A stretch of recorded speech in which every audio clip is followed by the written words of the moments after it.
Did you get the message? Okay, you guys should have all received a message that we're starting to record.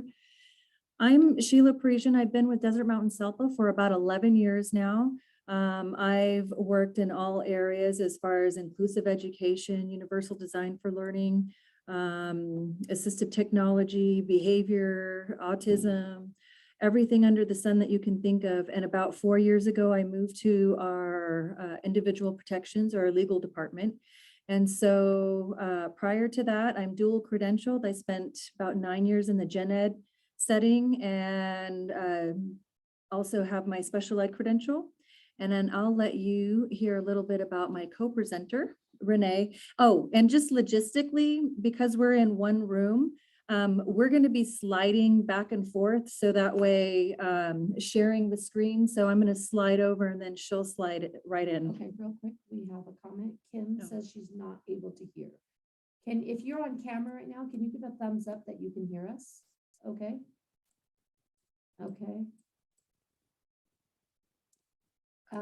So Eileen's saying she can hear us. Kim, have you checked your sound? Or you want to come off camera and unmute and see if we can hear you?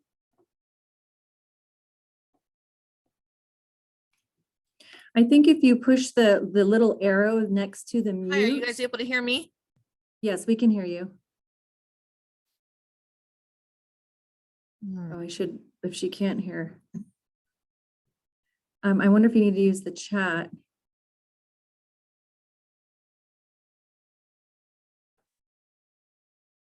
Well, she should have been able to hear you then, right? Yeah, she said, okay, I think we're good. Okay. Because yes, Amber's letting you know, Kim, that she was able to hear you when you spoke right now as well.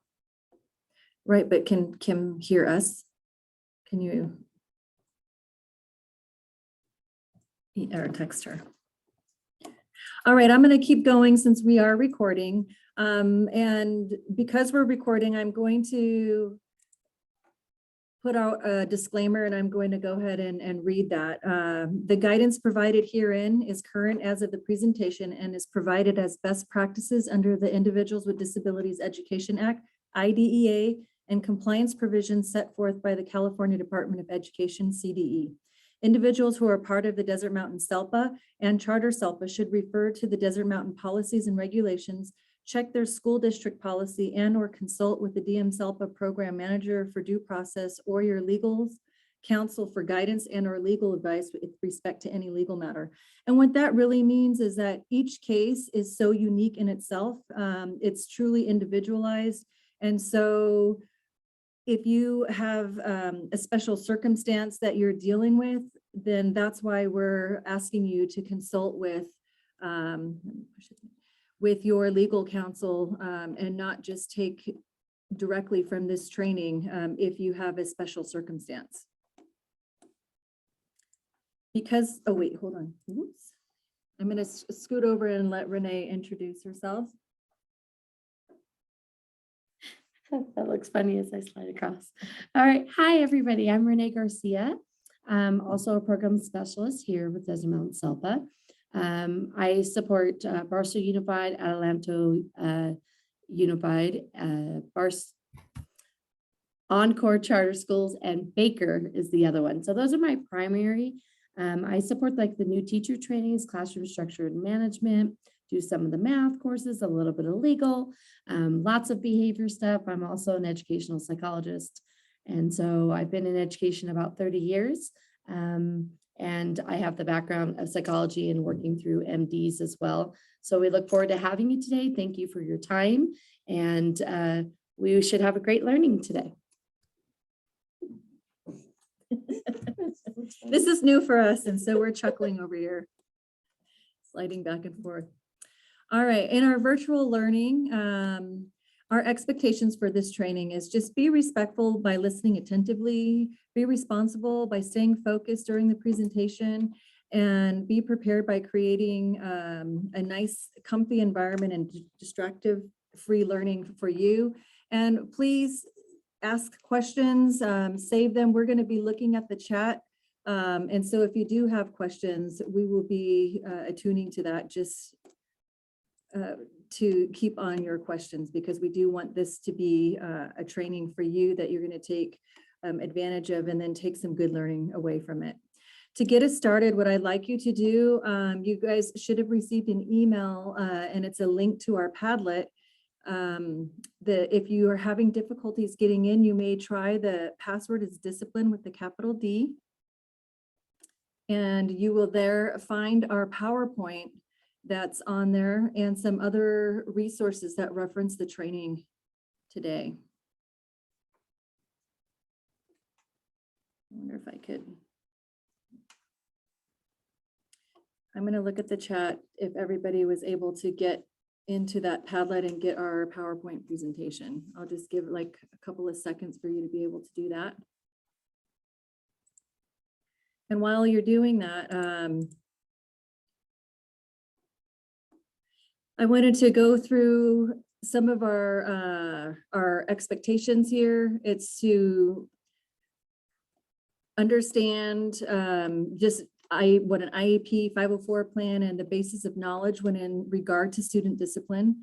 And just so you guys know, we used to have a training that was called manifestation determination. And what we found is that we really couldn't address just MD without addressing student discipline, because our entire objective was to minimize the amount of MDs that were happening in a year's time. And so in order to do that, we needed to give the premise and the foundation of student discipline and how we can ensure that we follow all the interventions and put interventions in place. So that way we're not constantly holding MDs, but we can eliminate some of those by following interventions that are related strictly to students themselves. And so we're going to find out and discuss how to follow all of those procedures. We will touch on MD. We'll go through a couple of case studies. And then at the very end, we'll start and just take a brief second to look at serious and dangerous behaviors and analyze different case studies, just so that way you can get your minds going and critically think about what you would do in certain situations. Here are just some acronyms that are used in this training. If you need to reference them, feel free to go back to your PowerPoint slide and take a look at these acronyms. So let's go ahead and get started with student discipline. So schools have the authority to discipline all students. However, there are students that are entitled to certain discipline protections. And so I wanted to go over which students those are. We have those students under IDEA. And so if they qualify for one of the 13 disability categories, they're going to have the provisions and education law that protects them under the IDEA. And then we have certain students under Section 504, and they're protected, and their jurisdiction for those is if they have a physical or a mental impairment that limits their one or more of their major life activities. And sometimes you find that they're not physical disabilities, but they could be something like ADHD or allergies. If we find that they don't impact them academically, but they could be missing some school, and so we want to put some accommodations in place, then we would consider that 504. And then lastly, for the Americans with Disabilities Act, that is more so a civil rights law that prohibits disability discrimination by anyone like who offers goods and services to the public, such as schools. And so if we do see any of those civil rights claims, and it's not impacting like educationally, and they feel like they've been discriminated, we will see that there are claims through Americans with Disabilities Act, the ADA.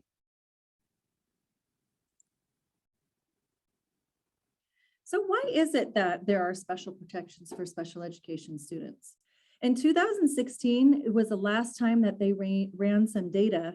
And what they found is that students with disabilities are 2 times more likely to receive out-of-school suspensions. And on top of that, we will see that restraints and seclusions are used for the students with disabilities as opposed to just our general education students. So who has authority and enforcement over these types of claims? I want you to understand that there is the Office of Administrative Hearing, and that is, we call that OAH. And so if we see any filings, it's though the OAH have provision over the SPED division. And usually we will see this come under like procedures such as having a timely IEP, whether or not there was meaningful parental participation, and do we engage the parent in the IEP and give them their, let them know what their rights are. We have IEP notifications. Are you giving those notifications out whenever there's an IEP? Because our notifications will suffice for a prior written notice. And so we want to ensure that even if a parent says and cancels, we send a new IEP notification out. And you will find all of that in our forms and facts training that I have. And that one is a virtual one. It's 55 minutes and you can sign up for that. We also have like substantive issues where there's actual denial of FAPE or least restrictive environment. Are goals measurable? And then is the student receiving educational benefit? So all of those would be under the provision of OAH. CDE now is going to be procedural compliance that I just talked about. And are all the team participants there, annual timelines that you hold that meeting in annually. It'll also govern disproportionality, discipline, and components of the IEP. And the last one is OCR, the Office of Civil Rights. And that's just enforcing laws that are discriminative based on disabilities in education. And so you would see any of those that could be enforced either in state or federal courts. Now, what we're going to do to start us off is take a look at a case study analysis. And in this, I will tell you that I'll give you the briefing, and I just want you guys to answer a question, and then we'll tell you some information, and then we'll come back to this question to see whether or not you were on the right track. So here we go. 9th grade student was placed in independent study program at a continuation high school after suspension. In 8th grade, prior to high school, mother sent an email to the middle school to let the high school know that her daughter was struggling and inquired about a test for special education before she got to the high school. However, there was no follow-up from the district, because sometimes that happens when our kiddos are moving from like that transition, that matriculation from one school to the next, middle school to high school and elementary to middle school. And so that happens to us all the time. We just don't get that email, or somebody doesn't pass that along. Summer happens, it gets lost in the ranks. But there was no follow-up from the district. Mom sent a medical diagnosis of ADHD and let the high school know that her child was taking medication. The high school constructed a 504 plan, so they did get that because for areas of work completion, tracking assignments, and the student's lack of focus. Then all of a sudden, one day, the student brought a knife to school and cut a classmate who needed 7 stitches. The student was arrested and the district recommended expulsion due to possessing a dangerous weapon. The district held a 504 manifestation determination, but found that the conduct was not a manifestation of the child's disability and continued with their expulsion. The parent disagreed and once again requested an assessment for special education. So here's where I'm going to ask you guys to use your chat. And you can answer in the chat, but we're not going to give you the answer just yet. Did the district violate the Individuals with Disabilities Education Act manifestation determination review requirements? A, no, the district met its legal obligation by conducting a Section 504 MDR. B, no, because the student had knives and cut the classmate's hand, special circumstances existed that allowed the district to take action in the absence of an IDEA compliant MDR. Or C, yes, the district had a basis of knowledge that the student had a disability prior to the incident, so the student was entitled to the IDEA's disciplinary procedural safeguards. So if you want to take your chances, you can put in the chat what you think the answer is. Then we're going to go through a few slides, and then and we'll come back to just this question alone. All right, I see some of you put some answers in there. And Heather, we understand how parent phone calls come in and interrupt. You have to take care of your needs. It's okay. Lots of C's and there's a few B's there. We will come back to that. All right. So I'm going to reiterate again, students who are entitled to discipline protection are students who qualify for an IEP under IDEA. Remember that my earlier slide, students with disabilities under 504 and students who are not yet identified with a disability.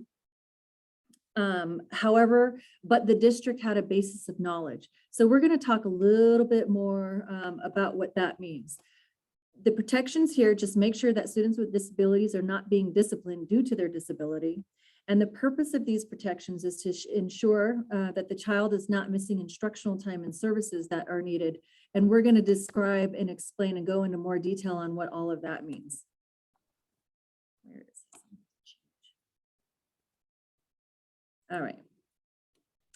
So, and this slide, once a student is removed or suspended beyond 10 days, then what we know is their education is impacted. And then that's why a manifestation determination is required. We have to determine if their disability is linked to their behaviors.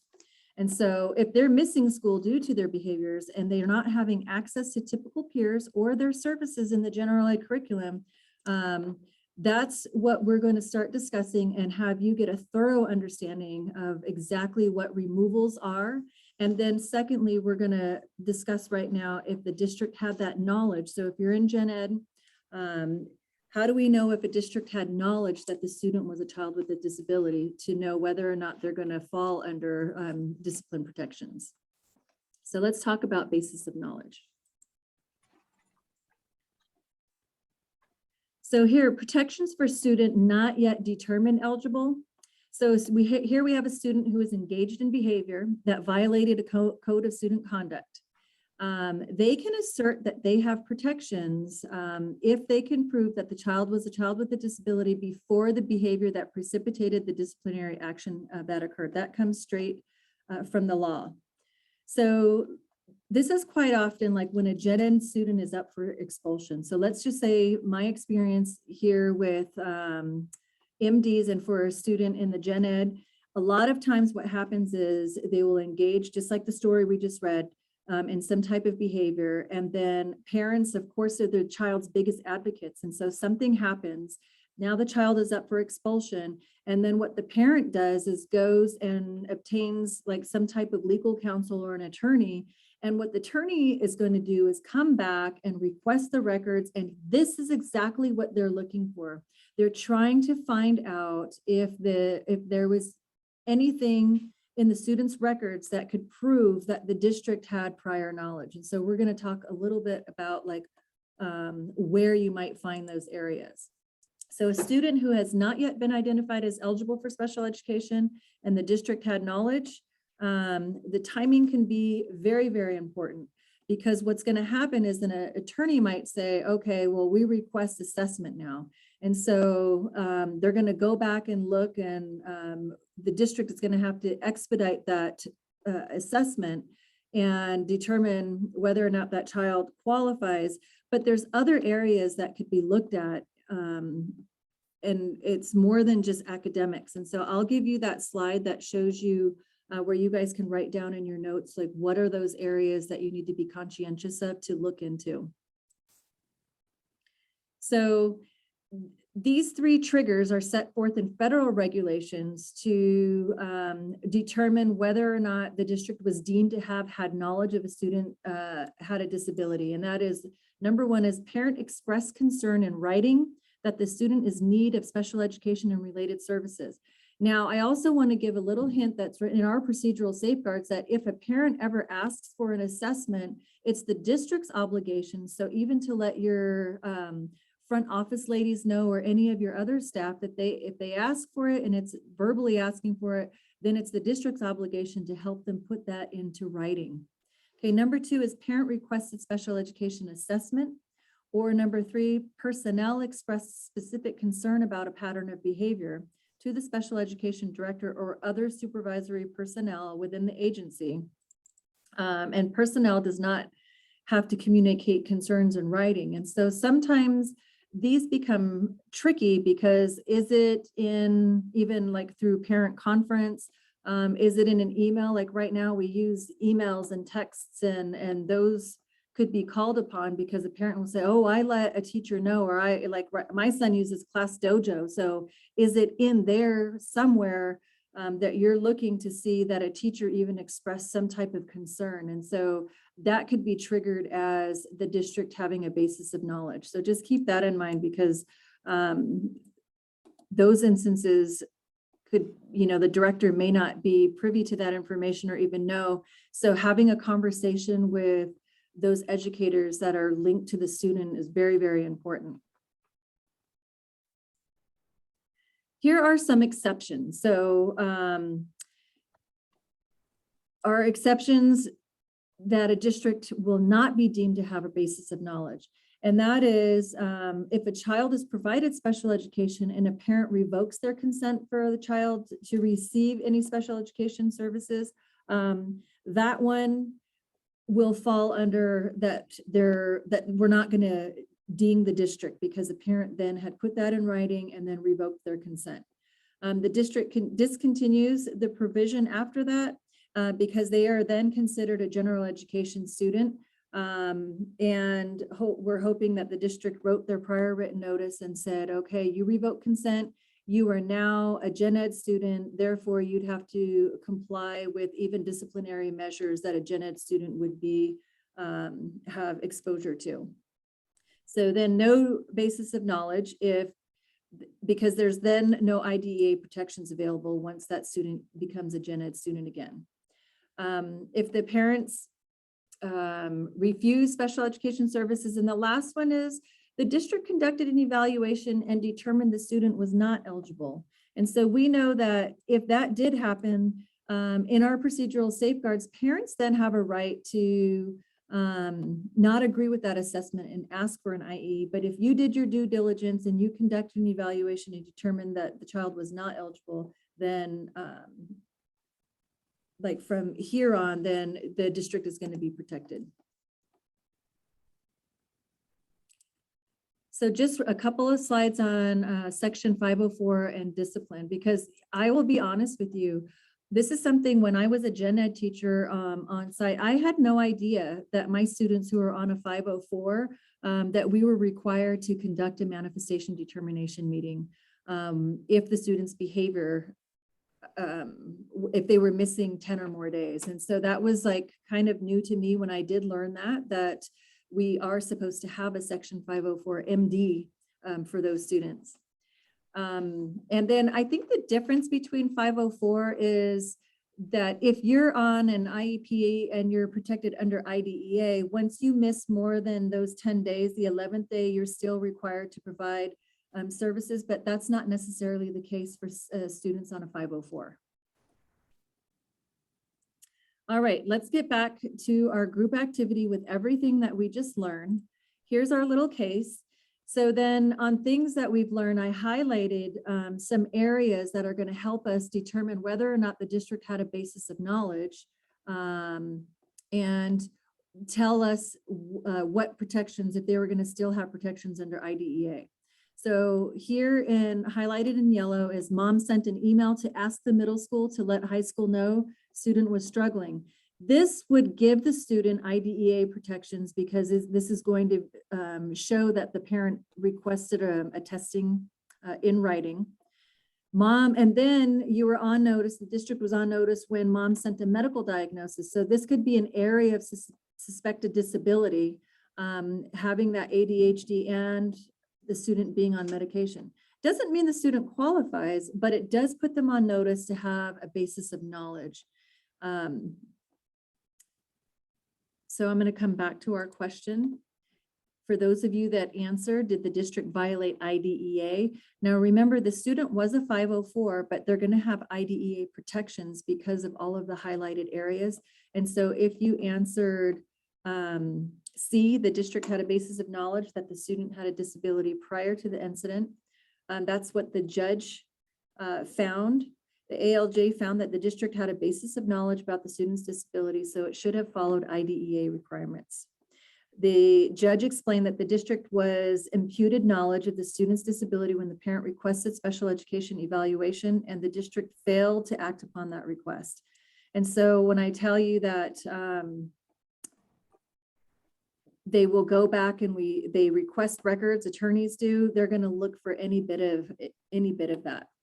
Last slide here is, if you're not yet eligible, you could be protected. So ask if there's a basis of knowledge by any staff member. And that's not just due to discipline. I would say if they're having difficulties with attendance and academics, even social emotional, that might mean that it could be an area. And so that's why you have to be very careful. And then again, if a parent requests an assessment to determine eligibility, they are going to have those protections. So now for students who are actually eligible for special education and their discipline, I'm going to slide over. Did I miss any questions in that whole part of it? There were not any questions. No. Okay. Are there any questions for basis of knowledge before we actually move into now students eligible for special education in relation to discipline? I'm keeping my eye on the chat, and if there are no questions, we're gonna. Okay, You want to switch over here so you can monitor chat? And we're just rotating around, doing a do-si-do. Okay. All right, so when negative behaviors exist and emerge in schools, the law requires that the student, we have to consider whether the student's behavior is impeding his or her learning or the learning of others. So the IEP team determines that they must consider the positive intervention strategies and supports. What does that look like? Including bullying is another area that is a high target. So we have to make sure that we're following the law and doing something along with that. It's really important that the teams of the IEP also are aware of the child's disability. What are those educational implications? How does it affect their learning environment? If you know the disability, that helps you in understanding some of the reasoning behind why those behaviors might exist. So that becomes really important for the team to consider as well. We have to have a minimum of a behavior goal or goals. Lots of times there's multiple goals that are written in there. And as a part of that determination, we might have to determine that we have to write a behavior intervention plan. We have behavior intervention plan level 1 for mild behaviors, and then more significant or extreme behaviors could be a behavior intervention plan level 2, or conducting the functional behavior assessment to decide what to write in that behavior intervention 2. So there's a few things that can happen when we're reviewing a case. So if the failure of the district to implement any behavioral concerns with a BIP or put things in place in a timely manner, that can be the denial of FAPE. And so that becomes a huge problem, because what we have is the documentation of any IEPs that have been held, the meeting notes, all of those things that are taking place, which can lead to that there was a long time period where nothing was done. That is the denial of FAPE, and that's where the case can be against you as well. So that becomes really important that we're taking care of those parts, and we are marking them accordingly on our IEP. So in the IEP, we would be looking at marking off the section of special factors as well in there. And so we're going to get into that area. We have a continuum of behavioral interventions that take place. And so these are the steps that we should kind of be following. We're thinking, we're of course looking at those tier 1 interventions. Is there good classroom structure and management? Are things in place? Is there a classroom plan that's benefiting all students, not just particularly one? With us in behavior, a lot of times we come into a classroom and it's meant for one particular student, but a lot of times we can see in those tier 1 interventions, those were not in place in the beginning. And so those behaviors are existing because there's not a strong classroom structure and management in place. We want to make sure that there are appropriate accommodations and modifications are needed, that the supplementary aids and supports. Am I not on the right slide? No. Oh. That's okay. Wait. Oh, because this is showing something different. Okay. All right. Well, it helps if I'm showing you the correct slide as we're doing it. All right. So we want to make sure that the goals are aligning as well. Any of those supplementary aids and supports are in place that we're taking care of. If we need to make additions to those, we're holding an IEP or an addendum to talk about those. Are the goals appropriate? Are they making progress towards those goals? We should be making sure we're doing those progress reports as well and showing some progress is being made. If there's no progress over that semester that's taking place through those couple quarters, then we might need to review that goal and adjust that goal appropriately or realign it appropriately. And then of course, if we need a behavior intervention plan, level 1 or level 2, and then possibly moving to a change of placement. So it becomes really important that the time of all of these different continuums of behavior interventions are in place before we just decide to move them forward. Often in our programs, our more SCC programs for children with discipline issues, a lot of times they move over there without any behavior interventions in place in the beginning. And so we want the magic wand, right? We want things to be able to fix itself, and the behavior intervention plan necessarily doesn't mean it's going to fix, but what that allows is that everybody is on the same page, working towards the same goals, and everyone is aware of what takes place according to the team for that child. So that, and then we've tried that over a good amount of time, and that becomes really important, and we're going to talk about that a little bit more as we go.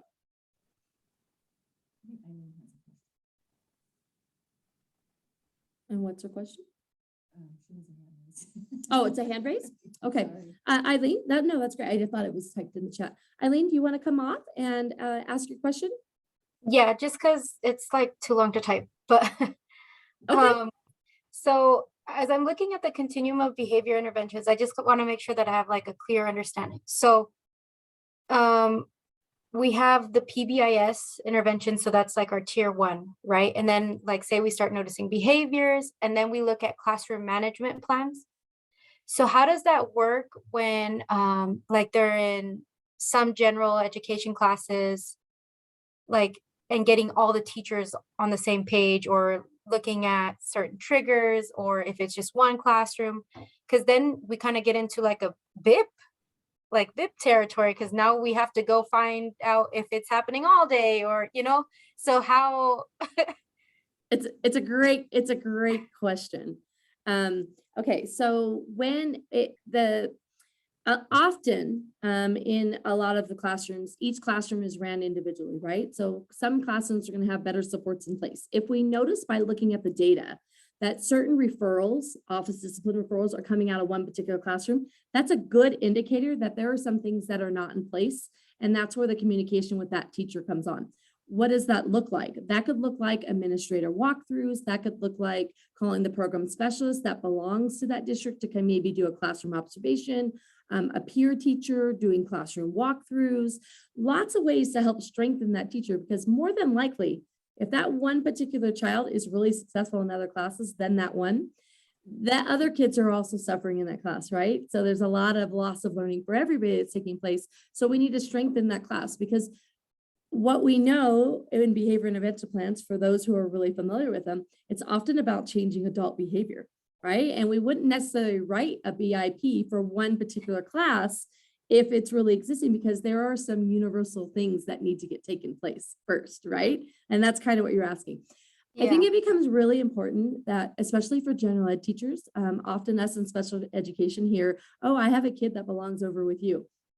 Not necessarily, but what is the behavior? What's the concern? Do I have a good working relationship with that teacher for the kiddo on my cases? Am I communicating what that child's needs are? What supplementary aids and supports? That's where the communication becomes really important. And the parts of the IEP that are so important, the goals they're working to, and those parts of maybe a BIP that is in place for behaviors that manifest in multiple settings and are generalized in all environments, that they're aware of those, and what are those steps and those tools working towards that. To answer all that question for you, I also think that working with our general ed staff in disability awareness is highly important. We have a disability awareness course. It's a short course. And in that coursework, they learn about those educational implications about the disability, how it affects them, and the strategies and interventions to do to help that child be successful. We get that in special education. But general ed teachers don't always understand that. What they need to also understand in our communication with them, which is really, really hard sometimes to communicate with certain teachers, is that this is part of the law and this is what we have to follow. And often it'll be said, well, this is my classroom and this is how I do my classroom and this is what I do for all kids. Right? I understand that. That's great. That's great. But good teaching means that we're adjusting our teaching to meet each individual child's needs. So we want to make sure that they're really aware of what's on those IEPs and what they should be doing. Right. Okay, thank you. Okay, anything else you want to add to that? No, that's, It's a universal question. We get asked that all the time. So it's a great question. thank you. Okay, you're welcome. All right. So the special factors are those pages that we're talking about where on the IEP 68E, 68D, listing those supplementary aid supports, making sure that we check off. If we often forget to go back to the IEP to those special factors and check off that we've now put in a BIP. We've considered the strategies we need to do, go back and check that box that now we're implementing a BIP level 1 or a BIP level 2, and what indicators that are showing towards the IEP. Because that right there, not checking off, could be a denial of faith, even though you have a behavior intervention plan, or maybe you didn't upload the behavior intervention plan to the web IEP as well to have it there. You wrote one, but you hand wrote it, passed out, but it's not documented. Because remember, if it's not written down, it didn't happen.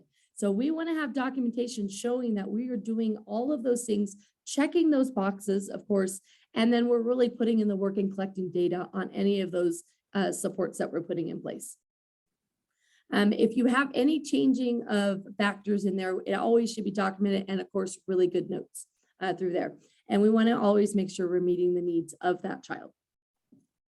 So on behavior intervention plans, and those behavior goals for IEPs or 504s, if a student has the level 1 and 2, all staff should be aware of it. And that is the factor that doesn't happen. Kind of what you were just saying, Eileen. The general ed teacher says, well, I've never seen a behavior intervention plan. Happens all the time. But what about the proctors, your campus monitors? Maybe it's issues during the lunchtime. Are they aware? Because what that does, it approaches that everyone's using the same common language as well as the steps to work with that child. And in a crisis, if it didn't work, here's what we do next, right? It might be in the IEP who they have the best relationship with as well. So we want to make sure that we're working along with all staff members to have all of the information they need to know. If the BIP is not working, we need to call a meeting to address that. A lot of times a BIP is written at one grade level and forgotten about in transition. So if they transition from elementary to middle school or middle school to high school, that BIP should be reviewed, not wait for the IEP. Let's say it's not till January and they've been in school since August. We haven't reviewed that BIP to see how it adjusts in our climate, in our environment. What it does, those same factors work for that teacher? Are those things that they normally do? It has to fit the teacher's style as well in order to do it, or they're not going to do it. It can be on paper, but they're not going to follow through with actually doing those things. So that becomes really important. We also need to call the meeting in a timely manner. We write those BIPs and maybe not review it for a whole year. We should be looking at those every 3 months, not necessarily with the team, but it would be a really great practice for every 3 to 6 months or halfway through the year. We check in with the team and say, is this BIP still working? Because hopefully we've made some progress towards the goal within that BIP. If we haven't, we're rewriting the BIP or we're addressing maybe a different behavior. Because when we write them, we should be focusing on 1 or maybe 2 behaviors, the most significant ones that are impacting that child's education or the learning of others, of course. So we might need to rewrite that or address that in a different way or work on a different behavior. So 1 BIP for the year shouldn't be going that long. We need to make sure we're reviewing that. We forget to do that often. We think, oh, check, IEP is done for the year. I don't have to see them until next year, but we should be addressing those as they come, okay? And then of course, you'll have to collect the data. If we don't have the data, often we can hear that a child does something for 100 times a day. And when we collect the data, we actually find out it's really 20 times. Now we have a baseline. We know that it's making things difficult in the classroom, and we're going to address that based off that baseline. This is what we want to diminish and how we're going to increase and how we support that student. Now, often we hear when we talk about student discipline is can a student with special education even be disciplined? Yes, absolutely. But that is for the major infractions of the 48,900s. So that is in place because with the student with a disability, I always like to say, it's not the child giving you a hard time, it's the child having a hard time. And when we understand that child's disability, they shouldn't be punished for having a disability. However, be supported in a way to support them so that they learn different coping mechanisms and different ways to resolve their conflicts throughout the school environment. And that's our job. We work on academics all the time, but often we expect them to know behavior, and all behaviors learned. It can be unlearned, but it takes lots of time to unlearn behavior. And for every year that child has been using a behavior, it takes 1 month to alter that behavior. So often we'll write the behavior plan and we're like, okay, we're in place. It should be going, and then it should happen in 3 days. If they're 10 years old, it's going to take 10 months to change that behavior. But when they do any of the 48,900s, that can be, may or shall, can be the infraction that can be written. So that's important because it's whether they can control it or not control it when we're considering, which kind of leads us a little bit into MDs as well. When we think about what they can be suspended for first, these are the 48,900s. This is an automatic suspension. But I think there are times where it's an automatic suspension, depending on what took place, is understanding all the circumstances that took place in the situation for the child. If it's a child with ADHD and they react to a situation, is there some reason? If there's ongoing bullying, did we get to the root of the problem? Even though this is a first time offense and it's serious, why were they carrying that knife in their backpack? What was leading? What's the why behind what took place? Because yes, we have suspension, but we also we missed something along the way. And I think that becomes important. And it doesn't mean you always have to go through a suspension or expulsion and move through in that. And we will be talking about that quite a bit today as well. So one of the things that our focus, as Sheila was talking about, is the preventative piece. And that's what we really focus on student discipline this way. What are the preventative pieces we have in place to help children be successful in doing that? So what are some alternatives to suspension? Because we know that discipline and suspension does not work. It doesn't alter and change behavior. It just sends them home for the day and they come back to school and nothing's taken care of. What are some other means of corrections that you're doing in schools or that you've seen, maybe your school or other schools you work for, that are other ways to discipline children without leading to suspension? If you could put some of those in the chat, please.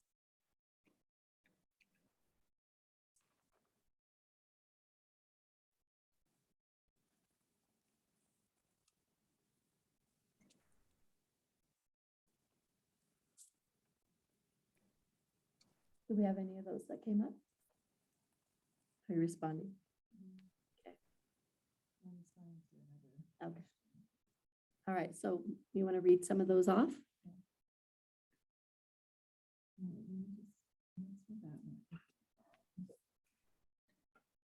Okay, counseling, classroom management support, positive reinforcement, taking circles or conflict resolution, one-to-one check conferences, gen ed staff and office staff collaboration,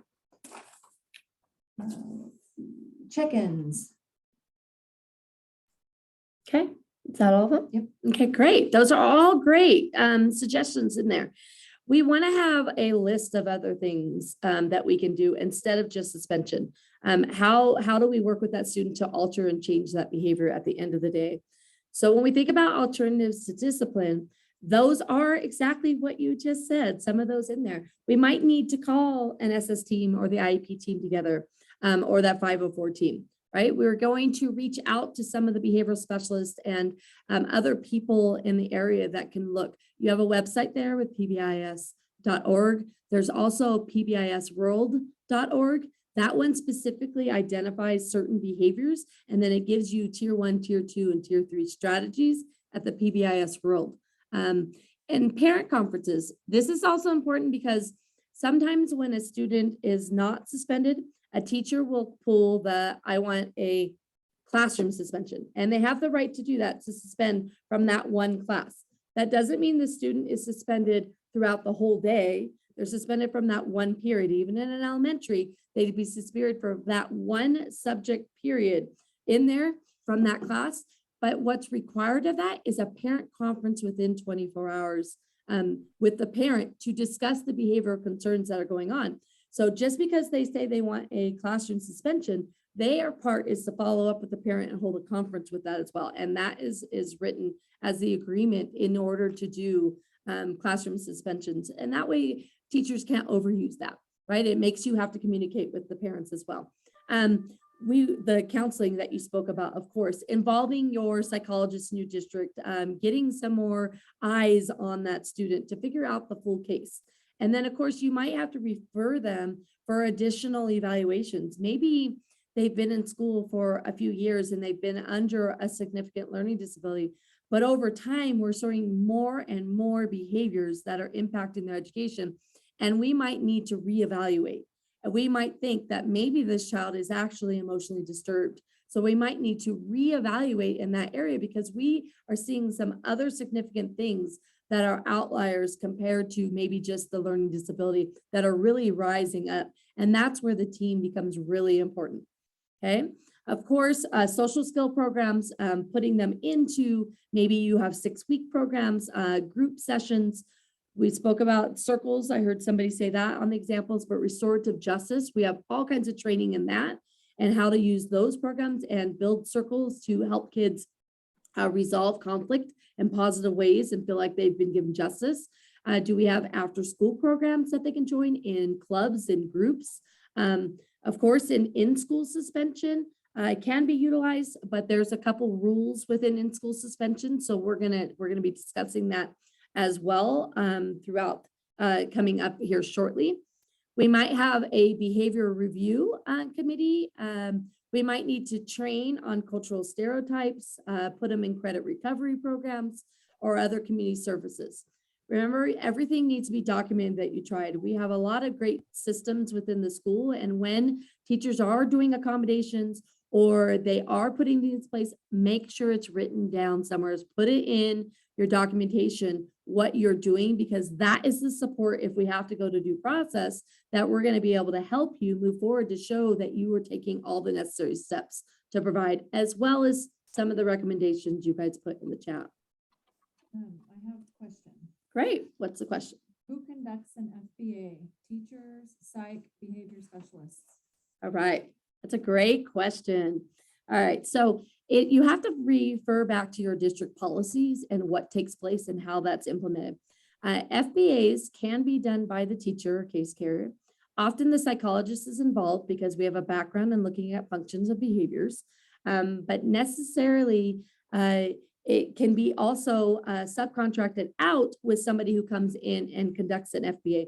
FBA process, truly done correctly, is over multiple environments, over multiple days, and on average takes anywhere from 25 to 40 hours. It's a lot. It's not just a quick CUME review and kind of looking out, check what's been done or not done. There's a lot to it. And with the caseloads and with the teachers' impact and the way this year out of COVID, we're taking more classes on, subbing out. We don't have subs. So we're having difficulty with being able to manage those as well. So the district system in place of how that is conducted. So everybody does that a little bit different in each district. Some go ahead and send those out, some are psychologists, but teachers are absolutely involved as a case carrier to conduct part of the FBA. Anyone who has a behavioral background, BCBAs, ABAs, anybody that has a little bit of that background of working with kids, and it could be someone who's learned a whole lot through experience and has been in education some time, that can help conduct that part. But over all the different environments across all settings, everywhere, reviewing all of that information. And sometimes they do it in that team, right? Collaboratively. Yeah, those teams can come together. Absolutely. I think you get more out of that. When I did FBAs as a psychologist in my district, I worked along with the teacher because what became important in the FBA is to get the reaction and what they normally do, because that helps me identify functional behavior, right? So I want to work along with the teacher. I want to observe the teacher in action. I want to observe the aides if they're in the classroom working with the students as well. I want to see how monitors are interacting. So that becomes really important that we're working together with teams to brainstorm, because we get the best ideas when we're all working together and everybody communicating for the best interest of that child. You slide. I'm going to slide so I don't stand up in front of the camera. It's better. All right, so on to suspensions and procedures. So special education students, you know, we suspend and we can suspend special education students in the same manner as general education students, except in order to suspend beyond 10 days, a manifestation determination must be held to determine the next steps. So the principal or the designee, whoever's in charge of or doing that discipline, may suspend a student no more than 5 consecutive school days, and a conference is held when practicable to allow the student an opportunity to present their version of the facts and evidence, and a written notice of suspension is then sent to the parents. And then allowable suspended days per school year is no more than 20 days. And so we're going to talk like way in depth, a lot more about what has to happen if it goes beyond those 10 days. So this SB 419 that came out, it was a couple of years ago because it had to start to be implemented starting in July of 2020, but it prohibits the suspension of K through 12, including charters. I guess it was the charters that started in July 2020, for willfully defying the valid authority of those school personnel engaged in the performance of their duties or disrupting school activities. So when Renee was talking about teachers having that authority to do a suspension from their class, like one day, a lot of teachers had a little bit of heartburn over this, because if it was due to willful defiance, that took that right away from the teachers. And so I know that there was a little bit of an uproar, but how Renee went through all of those alternatives to suspension, they want to just ensure that we're giving the benefit of the doubt to the students and that we utilize some of those interventions rather than kicking a child out from their classroom, which then defeats the purpose of, you know, why they're there. And so that kind of sums that context up here. All right, let's talk about removals and what removals constitute. So if we did remove a student, and when I say remove, it could mean that you kick them out of class. It could mean that you called the parent to pick the child up for the day. And it could mean that you sent the child out even to another class. And so anytime there's a half day or even a couple of classes, that's all going to constitute a full school day removal. So there's no letter in the law that tells us that a half a day and a half a day is going to then equal one full day. A couple of hours, one class, one half day, that's equivalent to a day. And believe it or not, for students with disabilities, if they're on an IEP, that is a removal is pretty much a suspension without it being a suspension written on paper. So we're going to call that a removal, just so you keep that in mind. When we have bus suspension, it's only considered a removal or a suspension if that was a related service to the student, meaning if that was a related service, meaning that that was the IEP determined that the bus is required in order for the child to get to school, so they have that transportation service, then those are going to be counted. And if it is a suspension beyond the 10 days, or you're suspending them and it's a service, then the district's going to have to provide and find a way to get that child to school, because they had found it that is their only way to access school.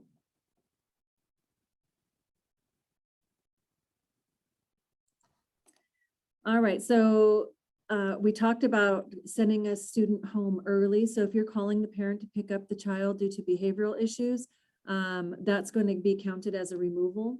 And the reason why, guys, is because they don't want that to be the behavior plan. So it can't be your plan, and that's the fix, is that we call the parent to pick them up. It's not the parent's responsibility. It's ultimately going to be the school's. And then the same thing with for in-school suspension. Now, for in-school suspension, we're going to talk about that a little bit more. I'm going to show you on this next slide. So in-school suspensions don't count as a removal for the purposes of triggering an MDR if the district affords the student the opportunity to appropriately participate in the general ed curriculum. So there's a lot of schools that came up with the plan for their in-school suspension because they were going to allow them to leave the in-school suspension and go get their SAI minutes and get their SAI services, right? So then they're like, okay, cool, I'm covered for that. And so for receiving the services specified in the IEP, they think that they're all good for that. But the one thing that it's very difficult to prove is the number 3, and therefore it's not recommended to not count as a non-suspension because 1 and 2 are easy to prove, but the third one is how do you prove whether or not the child participated with non-disabled students to the same extent as if it wasn't in school suspension. And so because that one is a little bit difficult, you may find a way, but we're not going to say that your plan for in-school suspension is A-okay. We're just saying that this one is very difficult to prove. So the first 10 days of suspension in a school year, you could do just like a gen ed person. I think that's just reiterating what we had. And then the next days, there's no more than 5 days at a time. And then what should the next steps be if the student has multiple suspensions? Well, Renee told us perfectly that you can consider a BIP, call an IEP meeting, add a goal, adjust the BIP, consider accommodations, and or is it social emotional? Do we need to consider if their social emotional is impacting their access to the curriculum? And so we need an ERMS assessment if that's the case. All right. So the IEP team should determine if there's a pattern. So were the removals and suspensions especially long, causing a disruption in learning? And that means that it was a suspension like 10 or more days. And of course, like consecutive days, 5 days and then 5 days. So if that happened, the next thing you're looking at is, okay, were those removals so close together that it did cause a disruption in learning? And so we're looking at how far apart. Was it at the very beginning of the year? And that might have been 5 days. And now we're looking at the very end of the year. And is that 5 days, right? Because that's going to get our 10 days. So were those in close together? We could say, no, it's not. But then the last one that we're looking at is, okay, were they similar behaviors? So if we had even 2 days and 2 days and 3 days, that is 3, 4, 5, 7 days, but are all of those in close proximity, and were all of those due to the same behavior? So if it was fighting, and then you have argumentative to staff, not getting along with peers, being aggressive with peers, all of those could kind of fit under the same thing as like fighting. It could. And so you're definitely going to get together and hold an IEP meeting. But if you had the 3 days, the 2 days, the 2 days, and they kind of were with fighting, and then you had like stealing, that's something completely different. That might not constitute like that's the pattern of the behavior. And so that could be your argument there, but we absolutely still will say to get together, have an addendum, and talk about these behaviors, and then put in like a BIP, calling a meeting, adding a goal. And then like what Renee was saying, if you do have a goal, don't forget, because on an addendum, those pieces in the special factors don't show up in the IEP. So what she was saying is go back and make sure that you add in those special factors that yes, now we're doing a BIP. Yes, we're adding a goal, because in the annual, if it wasn't done, you want to make sure that you are going back into that selection of the IEP and checking those correct boxes. So then from a BIP, you have those environmental factors that are from the BIP, transform and convert those and put that into supplementary aids and supports. Okay, so hold on. Eileen had her hand up, and I think her question went into the chat. Is that correct, Eileen? Because I can see you. Is that your question, or did you want to come off on and ask your question? So she's asking if the addendum is held after the 5th day of suspension. Well, the addendum is really based on, like, if you're the case manager, like, if it's just one time, like 5 days, like a lot of times administrators may not give the full 5 days. It might be 2 days, might be 3 days, because they're instructed to use those alternatives that Renee was talking about. And so they're highly encouraged, and even the law is saying, okay, use these alternatives before suspension, right?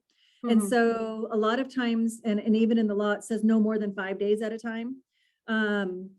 But that is completely up to you. Like, if you see that you guys were using those alternatives, and you were putting interventions into place, and so you actually do have a lot of times that the child was getting in trouble.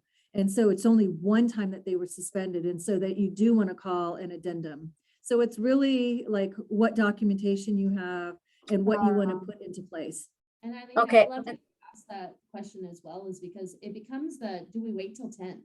And we don't want to wait till 10 days. If the child is starting to exhibit a couple days of suspension already, we should be reviewing that case and starting to look at things right there. The earlier prevention piece, the MD is not fun for us psychologists to do. It's a lot of work to do. And so if we have a system in place to go ahead and review a case and quickly start to put things in place as we're going, that's going to be more preventative and more supportive before getting to 10 days. We don't want to wait. So we in our district, we used to tell our teachers as well that at 5 days, we need to make it aware, and we need to start to come together with the IEP team or a staffing, where the staffing is coming together to discuss what's in place, what data do we have, what do we need more of to prevent this child.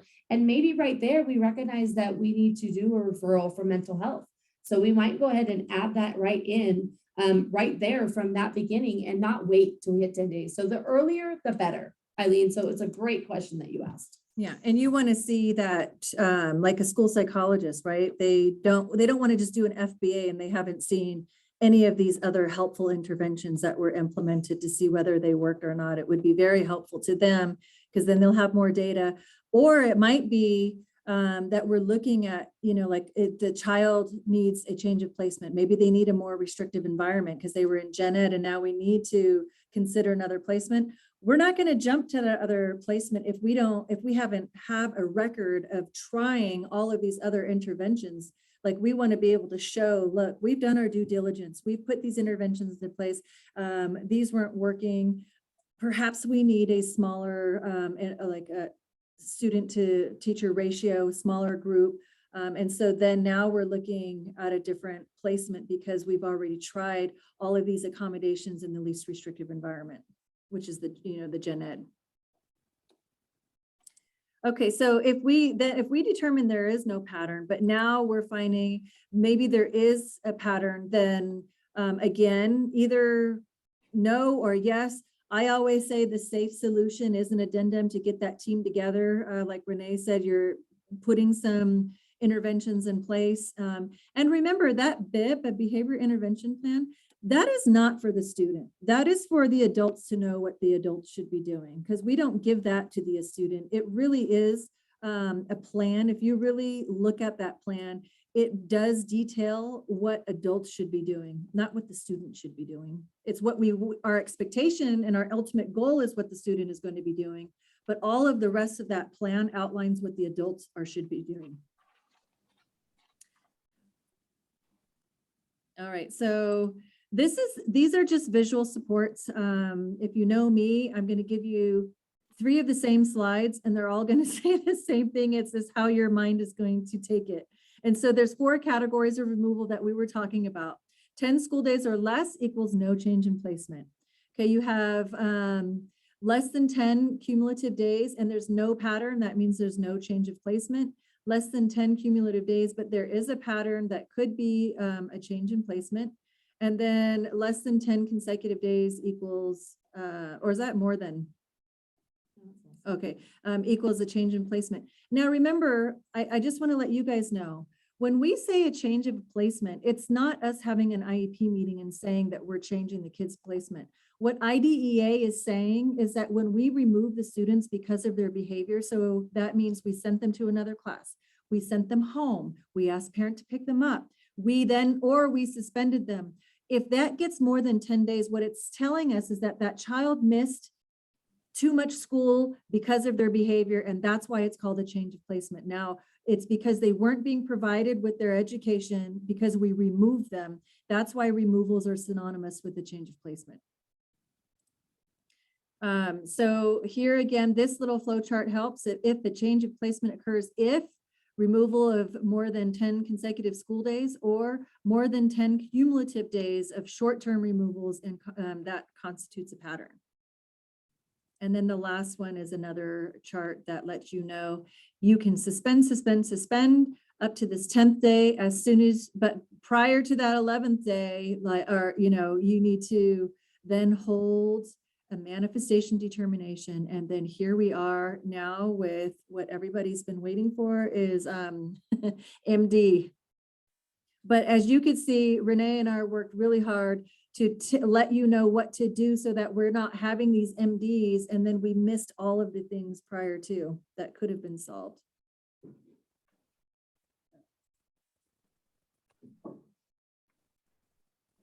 All right, are there any questions so far at all in regards to what you just heard? I love that you're asking the questions as it's coming along or in the area, but did anyone jot any notes or has anything? Seeing none in the chat over there. Okay, great. All right. So in manifestation determination now we've hit the 10th day, and now what happens? Where are we at? Okay. I think it's really important that we talk about, as well as Sheila was talking about, that like one suspension is a 5 days, 2 situations, we're already at a 10-day. So we should have a slow progressive with our team to talk about what discipline looks like. And I think it's really important that we involve teachers as a part of that process, a part of what that looks like for other means of correction, because a lot of times teachers don't think the district office or your office administrators are doing anything. They just keep sending the kids back to class. And if we are all on the same page that we understand this is going to be the culture of our school, this is what we agreed to do, how we're going to do it, and these are the things that we all come understanding, they're going to be a lot more accepting when they are sent back to class to deal with them. The thing is that once we hit those 11 days and we do a manifestation determination and we determine that it's not because of their disability and they get suspended again, that psychologist has to do an MD every time they're suspended after that. So they might only had 2 occurrences, hit 10 days, and not enough data yet, because it could happen really quick in the first month of school. And they're already out 10 days. And here we started. Now, every suspension beyond that, they have to do the full MD. And that is a lot to ask of. So just keeping the team in mind of who we're working with when we're doing those things. So we have another activity, same thing here. We're going to go through the questions, talk a little bit about a case, and decide what our answers will be. And then we will review that at the very end. So we have a 17-year-old 11th grader. Primary disability is an other health impairment. Disability is hearing impairment, and then other health impairment for ADHD, impulse control. Okay, so they had a recent IEP removed from the OHI, taken it off the IEP, so just removed it off of there. However, there's still accommodations on the IEP in the area of attention, focus, and organization. And then he's on the football team, social, liked by peers and coaches. The student punched the assistant principal, resulted in a 5-day suspension. Okay, but why? It becomes the question. So the student forgot the lunch, so he borrowed his girlfriend's phone, read the text messages from another guy. He confronted her and they were both yelling. The football coach, who had a good rapport, tried to settle him down. It worked for a minute, and then the student tried to grab the girlfriend's arm, and the situation was getting out of control, so the coach called the principal. The principal described the student as being in an emotional, uncontrollable state and posed a safety risk and called 911. The principal opened the door to the office and told the girl to go in. He instructed the student to settle down, and the student pushed him out of the way and punched him in the face twice. After he was told he was being suspended and recommended for expulsion, the student began smashing his own head into a wall. After he calmed down, he apologized to the principal. Later on, another student reported that the student texted his girlfriend that he had taken pills to kill himself. The police placed the student on a 5150 and admitted him into a psychiatric hospital for 5 days, where he was diagnosed with bipolar disorder with psychotic features and emotional dysregulation. So during the MD meeting, you've been given that information, okay? That's all you've heard about the events that take place. And you have not been presented with any of the witnesses' statements or what they had to say in description of the event. Jeff's IEP was reviewed and the school psychologist reviewed his psychoeducational evaluation. The mother presented information from a psychiatric hospital, including the diagnosis and prescription. So based on these facts, what else would you want to know? Would you recommend that the school move forward with the expulsion? What develop critical factors or questions you believe are essential to support your conclusion? So.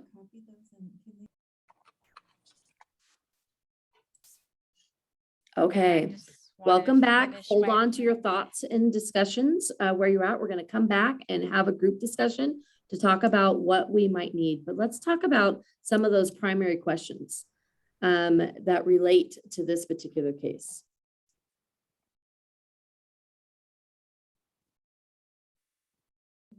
All right, so why? Okay, why is there a manifestation determination? And the main thing is that it prevents the school from expelling the student for behaviors that they can't control because of their disability, right? So it's triggered by that 10-day rule or change of placement. So who? The process of all the information gathered in the relationship between the child's disability and the behavior. So who is a part of that team and who can be included in that? So we are going to have the district be involved, the parent, any relevant other team members. The parent also can invite any team members at this point to have the discussion as well. So they are allowed to do that as a part of it. So we want all information to be taken from the IEP team. And the IEP meeting is held after the MD. So the MD will be held first to decide whether it's a child's disability. Then after that, just determining on what the answers are there, and we're going to get into a little bit of those answers coming up, but then determining there, then the IEP meeting will take place secondary. And often it's the same team members, and that's okay if it's the same team members involved with that student. You're just going to carry on and open up a new meeting part from the MD to the IEP, okay? So those are happening separately. That becomes really important that we're following those guidelines and following the MD. It's really, really helpful. And at the end, Sheila's going to give us a really great resource that's super helpful as part of the MD as well. So that will be coming towards the end. So who's all involved? Okay, so all IEP team members, you might even at that case want to invite the behavior specialist, invite a program specialist. You might be realizing just the IEP team itself doesn't have enough people involved, and you might bring in outside people as a part of that. Just make sure we know who would be important team members, who knows the child or who's had time to review the case, because it moves to the MD really, really fast in a timely manner. So the parent participation is really important here.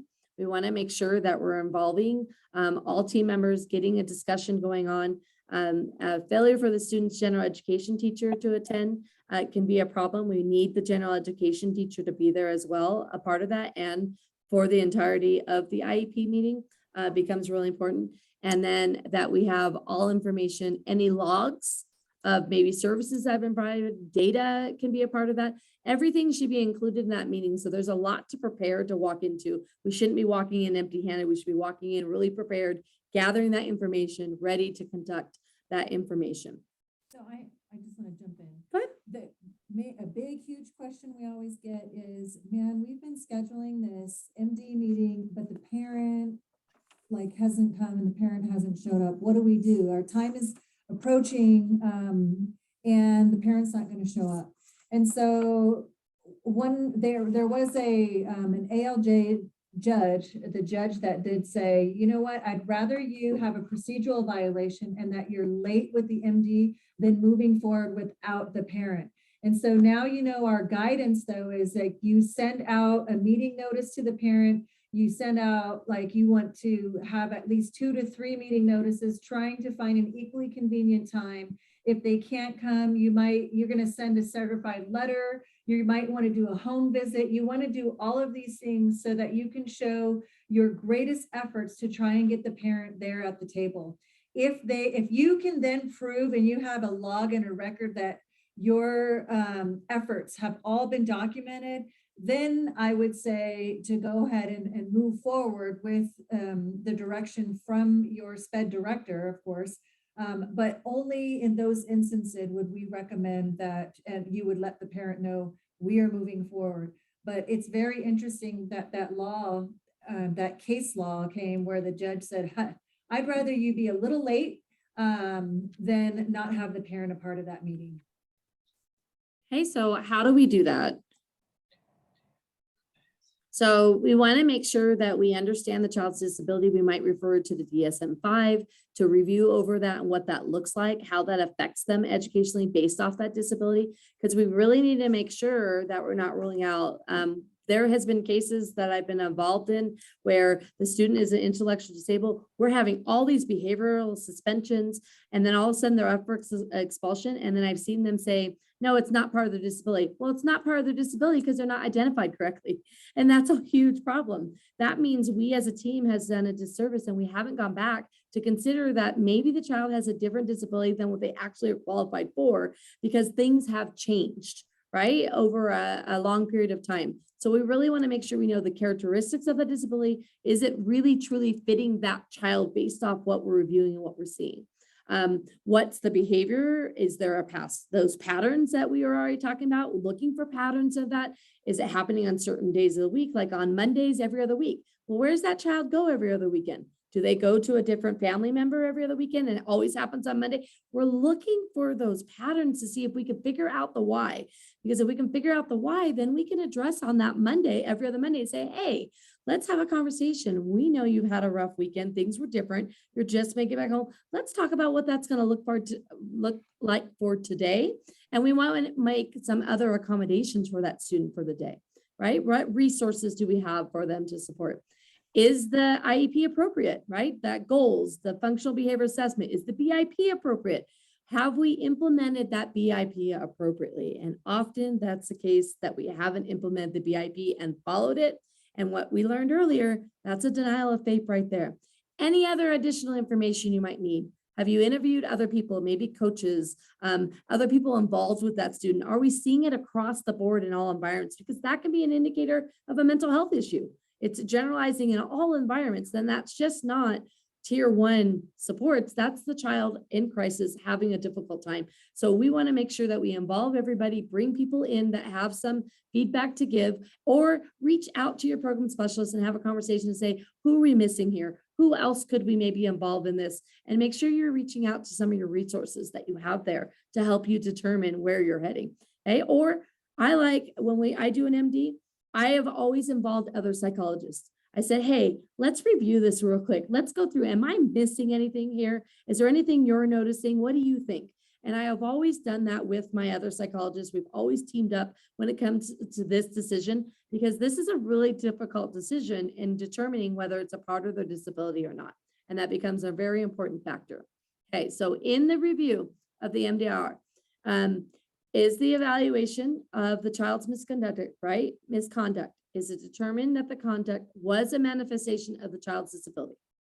So now the MD is held when there's going to be a possible change of placement due to discipline. So before 10 days of suspension, if the student is suspended and pending expulsion, and then after the 10-day of suspension, the MD has to take place. Now, be careful when we talk MDR, because we use that as our multidisciplinary report as well as a manifestation determination review. We have some acronyms that overlap. So make sure we understand what people are talking about when we have those discussions over acronyms that align as well. So in the MD review, the removal occurs because the student cannot continue, okay? If the removal is appropriate progress in the general education, they receive their IEP service, they participate with non-disabled students. That's kind of what we were talking about in school suspension, right? How are they participating with non-disabled students in there? So we need to review all of those pieces as a part of it, because that removal it has to be determined on those things. Are they still getting those services? Okay, are they still making progress, and are they with their peers? They're like peers in general education. So we must, at least the parent and guardian, the relevant team members are part of that review. It's best to have that whole IEP team, as we talked about. Okay, we're reviewing all the relevant information that and any observation, anything that's takes place, any information and data that you have, bring it all to the table, be ready for it as we discussed. So now it becomes that the manifestation determination is caused by, okay? Is it caused by a direct and substantial relationship to the disability or caused by the district's failure to implement the IEP? Those are the two things that we have to figure out. So let's talk about that a little bit further. So if the answer to both of those questions is no, the district can discipline the student in the same manner as a general education student. The district may need to do an FBA or offer other behavioral interventions, and the student must continue to receive their educational service, enable for the child to continue to participate in general education curriculum and progress towards their IEP goals. Okay, that's if both questions are no.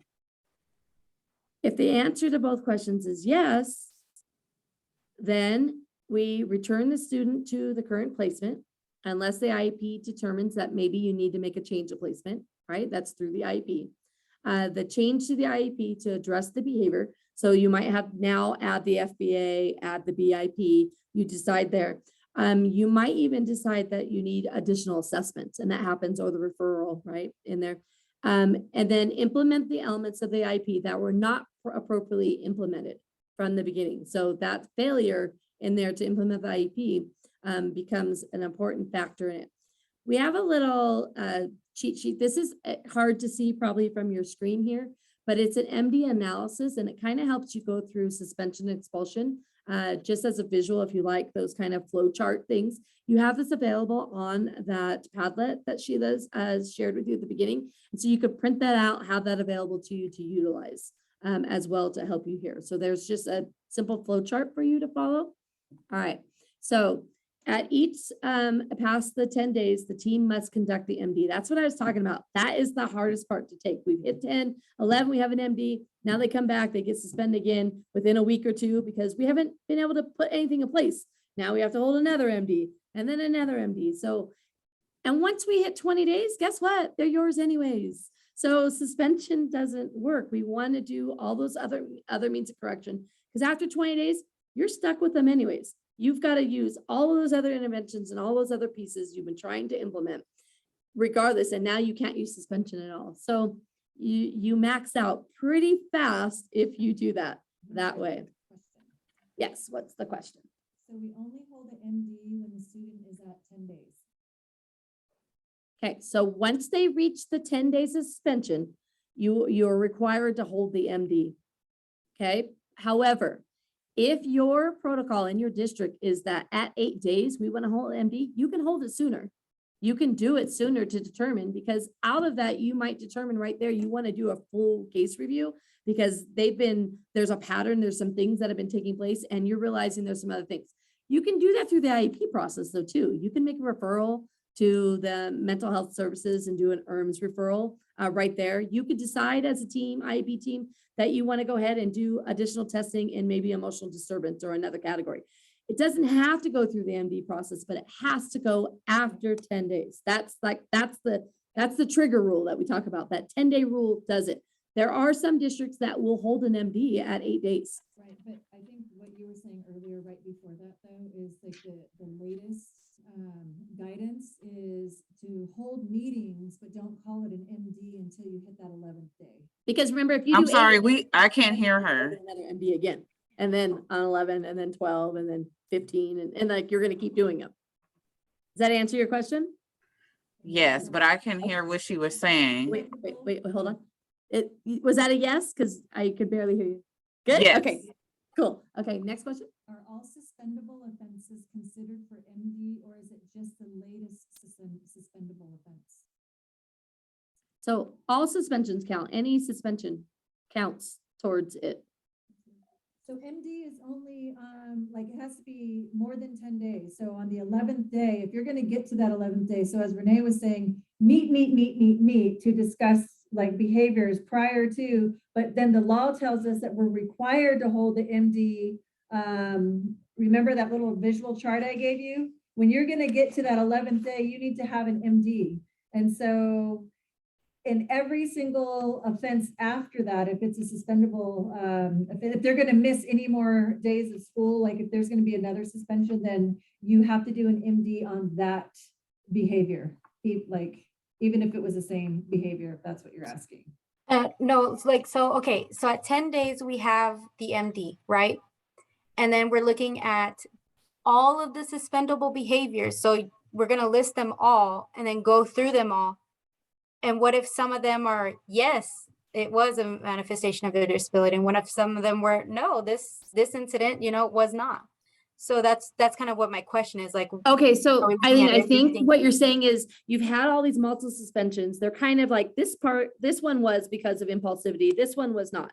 This one Right, was, this one right. was not, right? And then you get to 10. And now you're going, which one based off the last suspension? So it's a severe, if it's a 48,900, you're up for expulsion or automatic anyway. So depending on where you're at, but you're gonna have to still hold the MD and have a discussion. Because if you see a pattern of behaviors in there, as you go to discuss with the team in the review, then it is part of that child's disability. And that's what makes it hard, because you have some wobblers that have a little bit here, there, here, there, here, there.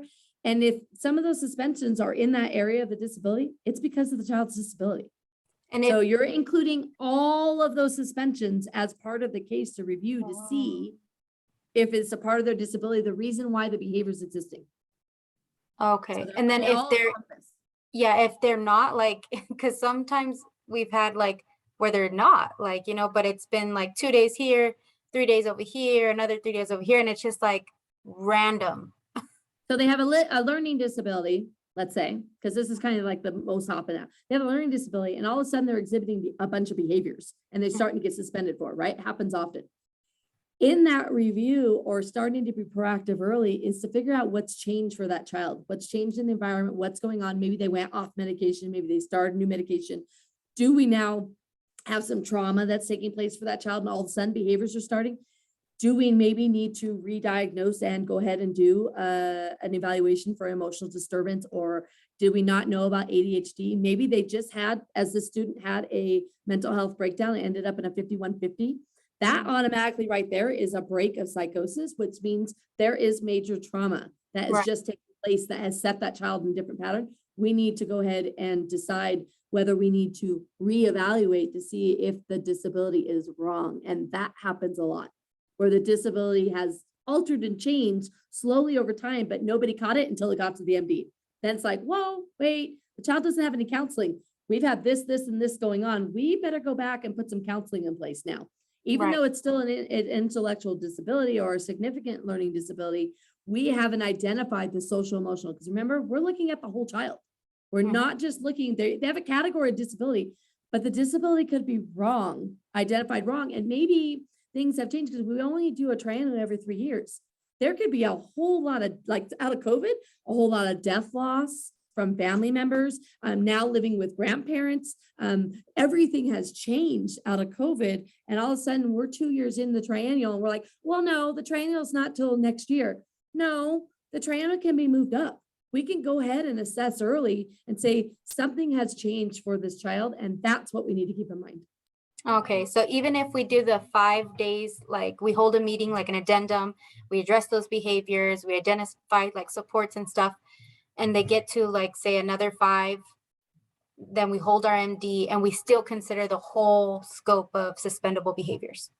Okay, Yes. thank you. So typically what the law actually says is like, when we're looking at patterns and how close the behaviors occur to each other, right?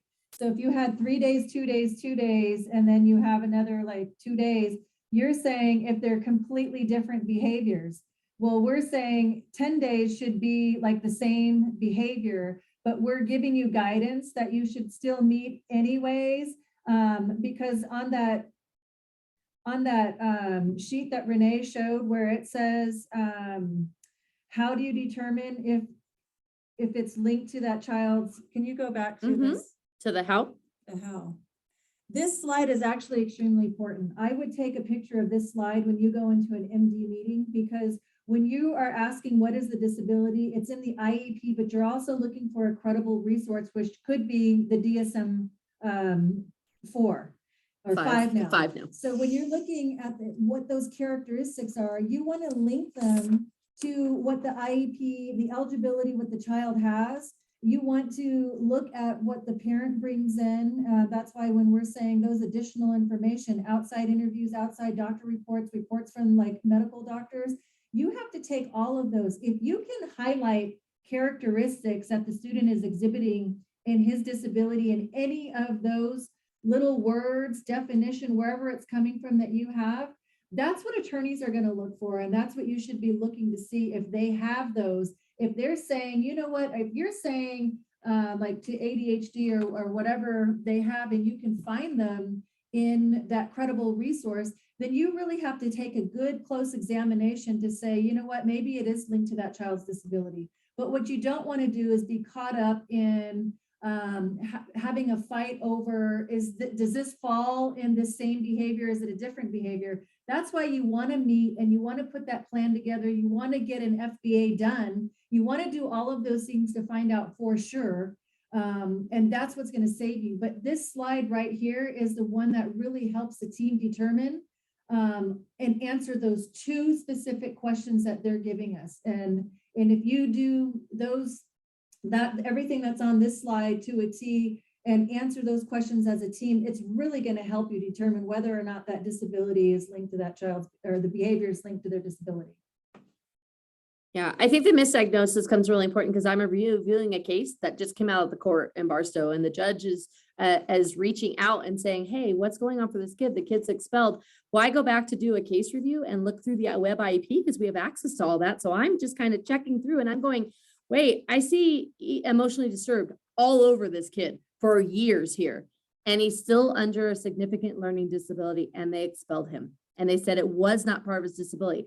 I have a huge problem as I'm reviewing this case because I'm thinking, oh no, the district did a disservice here because we did not reevaluate. He had counseling, but we did not reevaluate this particular student. And now he's in court and being cited. So I'm working along with the judge, and now the parent has contacted me literally this morning to say, I need help. Like, I can't control my kid at home. I haven't been able to control him forever. I'm like, now he's across all environments. And so something was missed. And if something's missed, the district's going to fail because they didn't do the service. And that's the thing. We want, if you're going to go to due process, we want you to have all of everything checked, all your T's, all your I's dotted, and that you have a case to stand on, to stand in and particularly. And it's really not very often that it's not because of the child's disability. Often it doesn't happen very often, or it's a failure to implement the IEP.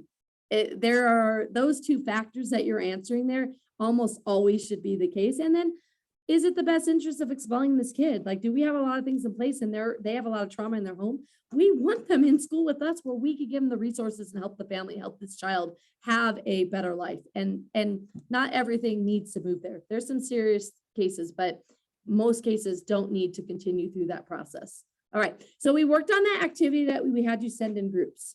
So in the chat, what were some things that you thought of based on the facts that you have, what you've learned now about how, why, right? Taking into consideration what we just given you and those great questions that you're asking. What other information do you need? Okay. So what did you guys talk about? Jot a couple things in the chat. Yeah.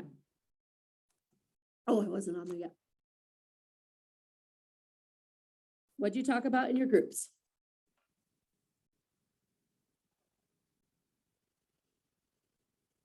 Come on, a brave soul. Somebody from group 3.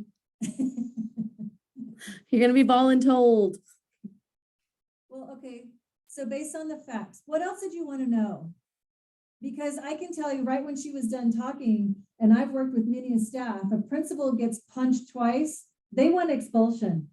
They don't want the kid to come back to school. And so now this is why I picked this case. He's well liked. He played on a athletics team. He had a lot of friends, but he punched the principal. And then it's like, oh my gosh, you can see that the staff is like, no, he's not coming back. He needs to be expelled. So let's take a deep dive into this. What did you guys talk about? What else do you need? And if you want to come off and share and come on camera, go for it. Talk about what your group talked about. I'm good with that. Okay, Go, so Eileen. I'll go first. Come So- on, Eileen. Oh my gosh, I haven't heard that in like forever. So what we talked about was, has he had any prior incidences? Did they show aggression? And then we also talked about like interventions, things that he had in place, because we did note that he still had those interventions for his attention and his OHI. But they even though removed wasn't- it off of the even though they- category, but they were still there. That was a Right. great point. Right, Marie, you were so- going to come off and add some to that. What do you have in your group? Yeah, I just keyed in on when he was 5150 and that diagnosis was bipolar. Right there, I think that tells you that, that's towards ED right there. Yeah. And he did have some impulse control or something it set up in there. We talked about that. And when you're looking at those kind of things, it's like, you probably have to go to the fact that this may have been a result of his disability. It's a psychotic break that's Yes. taking place, right? Okay, Yes. great. Anyone else want to add to that? Any other comments over there? Great We comments. You discussed- probably had great conversation in your group. I know it's been a long day and you've been working all day. We're coming to the tail end here, so just hang in there for a little bit longer. But some questions we might want to know is everything that we've been talking about here. And this is another great one to take a picture of or have available for you in order to answer these questions, all the different information you might want to consider. But I think, Marie, what you said spot on. The 5150 right there is an automatic break that has taken place, which changes everything. And there's laws to protect them. Once they've been 5150, they're supposed to let the district office know that, or the Pupil Service know, because Desert Mountain Children's Center has a group that gets involved out of a 5150, because now the team identified that the student had to be held. See, they come in the first and get taken in there. They can be excused out of that first 24 hours, right out of that facility. If they held them on a 5150, that means it was warranted that they were a danger to themselves or others, and something has happened. They were held to be evaluated. That's a little bit different than they went and they got excused, okay, from that facility. So keeping that in mind, I think that's a really great point. Okay, so you have that. All right. So the AALJ found the MD procedurally defective because the LEA did not consider whether or not the bipolar disorder, recent 5150, involuntary 72-hour hospitalization, right? Suicidal ideation, and cause the behavior. So Marie, this case reminds me of the one that you and I just recently worked on. Can Marie hear? We can't hear Sheila. Oh, this whole time I've been talking. yeah, she was saying it reminds her of the case that you were involved in that she was working with you on, that it sounds very similar to the case that you had. Yeah, it did remind me. So I already had learned from that right away. You had lived experiences, right? I mean, Yeah, that's how we whew. learn, unfortunately, and that's why you're here, to learn this Yeah. ahead of time so you know what Yeah. red flags to look for and to go with. All right, we're wrapping up here. We're going to get into some serious and dangerous behaviors now and expulsion. Doing musical chairs Yes. now. So before we get into that, I did have a question about how much we look into the student, like how much we consider. Because I know we can't make any assumptions, but considering that he was a football player and there have been studies linked to like frontal lobe damage, how much do you infer? How much do you look into? Okay, you're looking at facts. That's why I said to get that DSM-5 because that's a credible resource and write down the characteristics. You're going to get the mother's, like the updated medical information that the mom is bringing to the table.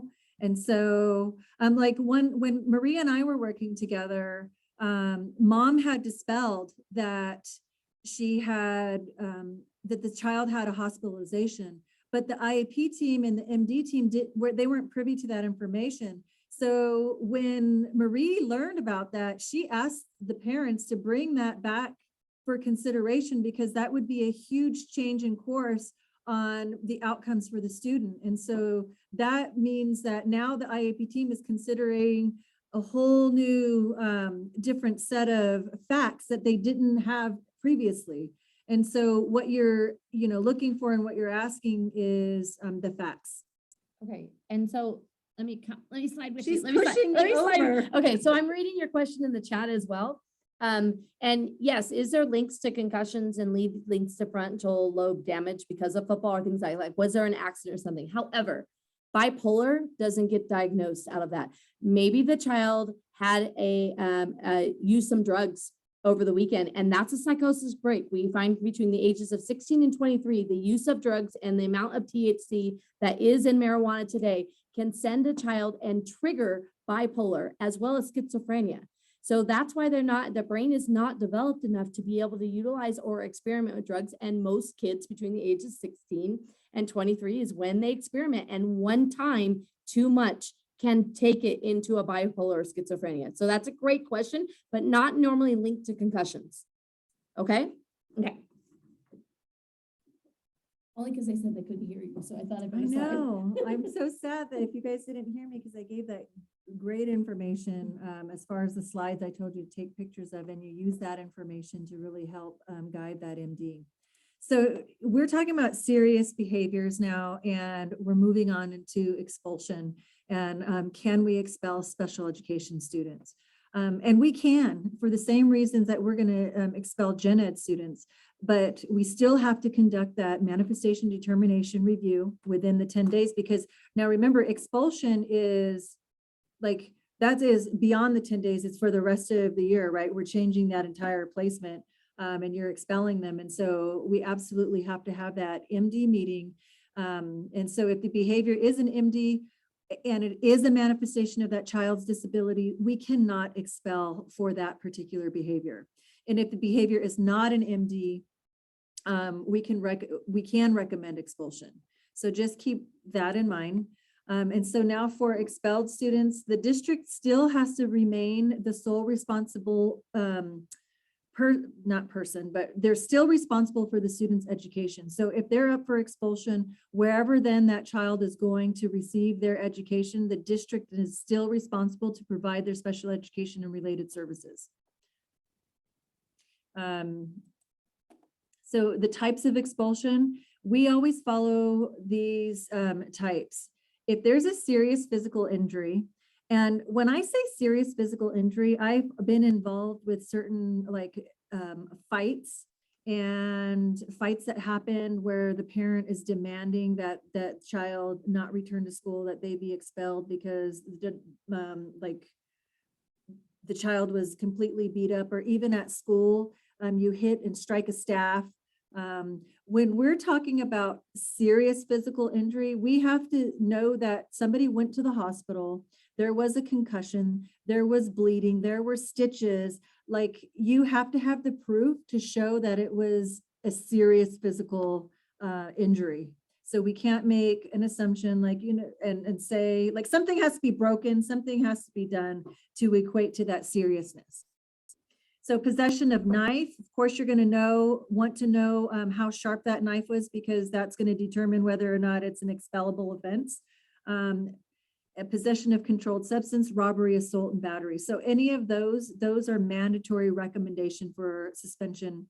But of course, if they're protected under IDEA, we have to determine whether or not any of those were related to the child's disability. So the mandatory is firearm, brandishing a knife, sexual assault, drug sales, explosive device. And then the non-mandatory is using alternative means of correction that weren't feasible or have repeatedly failed to bring about proper conduct, and due to the nature of the act, the presence of the pupil causes a continuing danger to the physical safety of the pupil or others. And so we've just went in and had like an expedited hearing for that last one, where the student was in absolute danger to self and others by the mere nature of his disability. And so we were able to at least go to the expedited for a change of placement. Like, we needed to remove him, and because the parents were not in agreement of moving him. If he stayed, he posed a danger. Question from Irma is, these are mandatory for general ed students? For And all, that's what- all students, but remember, for special ed students, we have to have an MD because an expulsion is beyond the 10 days.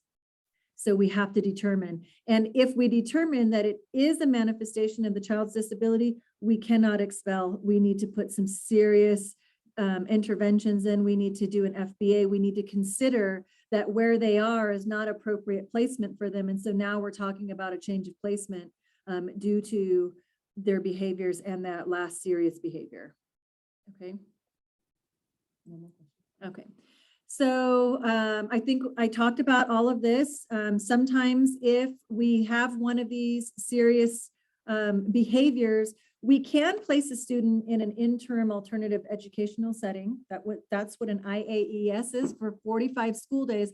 But again, we have to prove that the current placement that they are in is because it's a danger to themselves or to others. And so we actually just went through a hearing for a little kindergartner that was in the gen ed. The parents did not want him to move to another special ed setting, but we were able to prove that with his elopement, when he would run out, it was at a campus that didn't have gates and that he would run into the streets. And so for 45 days until we can get some other things figured out and actually go to a regular hearing, that expedited hearing allowed the district to place that student in a 45-day, a different setting. And so for any of these other behaviors, you can do that. And I will tell you like this, if the student doesn't commit one of those things, but you feel that the student is likely to cause serious harm to self or others, you can ask for them to be put in a 45-day interim placement, but only if the parent agrees. So here, this just culminates and it just gives like another little visual support for you guys to determine what is a special circumstance and then what could be determined as expedited. So expedited due process hearing is if the parents disagree with anything that I show up here on the left, they then could request a due process. And anytime a parent requests a due process or a district wants a due process, it's going to be considered an expedited. And so it all would happen within, I believe, like 15 days. Like you would be going to hearing within a short period of time. Okay. Oh, I think this one is about, so regardless of how serious the conduct is and whether it constitutes a special circumstance, the school district must still conduct an MD. So remember how protective our staff gets when another staff member is hurt. So this kid took a teacher and slammed their head like on the table. And of course, when that happens, we get protective of our staff and like, we're like, yes, this person needs to be expelled. The student should absolutely be expelled. They're a danger. But sadly, because they didn't hold that like the MD and conduct the MD, because they automatically thought like, of course, that's an expellable offense. They were found in violation. So you can imagine when that child has to come back to the campus after something like that happens, it's disheartening and it's very hard. It's like, that's where it's really hard to rebuild relationships and it's a very hard thing to have to face. So if we have a disagreement with the current placement on behalf of the parents and parents don't agree with the MD, they always have their right to file a due process and that's in their procedural safeguards. So it's a matter of whether or not they do it. So a lot of times, remember I told you they're their child's biggest advocates. And when they don't understand that they can do that, that's when they're going and they're reaching out to an attorney. And of course, their attorney then is requesting those records. And that's why it's so important that we have all of those continuum of interventions that we've tried, that when we're in that MD, we're really taking that credible source, linking to that disability and finding if there's any chance at all that it's related to that child's disability. And then we're looking to see if we implemented the IEP. So there was a time that I even trained and said, is there a failure that the district didn't have something in the IEP and they didn't do something that should have been in there? they're not looking at that. They're actually looking at whether or not you implemented what's in the IEP, but there's still going to be a denial of fate claim because of what you should have done. But that's not going to be, like that doesn't help in making your decision on an MD. That's just after the fact. If we were to go to hearing, that's where you're going to get dinged on. So these expedited cases, it all has to happen within the 20 days, meaning like 15 days of the hearing. And then that decision has to be, that OAH has like within 10 school days to make a decision on that expedited because it's due to discipline. When that happens and a parent files due process, there's what is called stay put. And stay put means that whatever the environment that that student is in dispute in, they stay in that. They stay there until the decision is made. Here, I'm going to take you to this. Hold on, if you guys are up there, I need to do this discipline tool, but I need to stop sharing. Yeah, and then have it from share. Pull it from. There you go. Here we go. Can you guys see this? Yes. Okay. This is very cool and it's in the PowerPoint. It is an IDA discipline compliance tool. It is very helpful. If you're just not sure what to do, especially if you're an administrator, stage 1 is the child eligible for IDEA protections. You're gonna like click to begin. I'm not gonna go through it because we don't have much time and it's already 3 o'clock and I wanna respect your time. But the type of conduct, proposed action, manifestation results, it will take you and guide you through each of those questions. So that way, and help you in making a determination. And so I just say, save this in your browser as one of your favorites, because if you need this tool, it really is a helpful tool. And then of course you guys have all of the resources in the Padlet. So we put the flow chart in here for you. If you are a principal on site, we have this form where you can write down the special education suspension reviews or what services the child was getting during their suspension to ensure that they do get them if it's, beyond the 10 days, and then also lets you know if it's coming up on how many days. This is like a good way to keep track of that. Here is a manifestation determination form from our IEP, and we also have this guide right here. This guide will help you while you're in the IEP team. And so it's just another resource that you have. I put the cases that we did with that knife case, and I believe Renee's exercise with her high schooler that punched the principal is in here.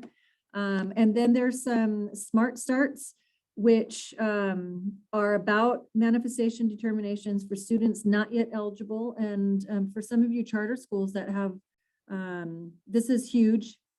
Marie, that would be a good resource. And then also in relation to FBAs.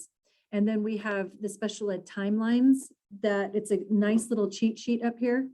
And I would print those off and keep those in a folder of your discipline folder with some of the other resources.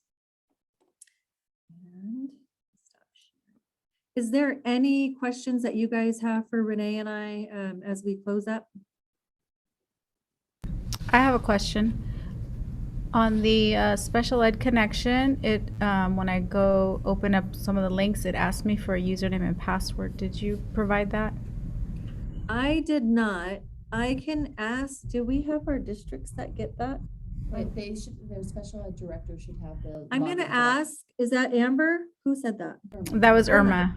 Yeah. Okay, Irma, I am going to ask, and then if those went out to the districts, then I will email our group the login and password. Perfect. Thank you. Is there any other questions that you guys? I know that Judy had, hold on, where is? She had a link that she gave us to put in for evals. We'll send it out Okay. after this time. Okay, we will send you guys a link for evals. And if you have questions, you guys feel free to just email Renee or myself, and we're more than happy.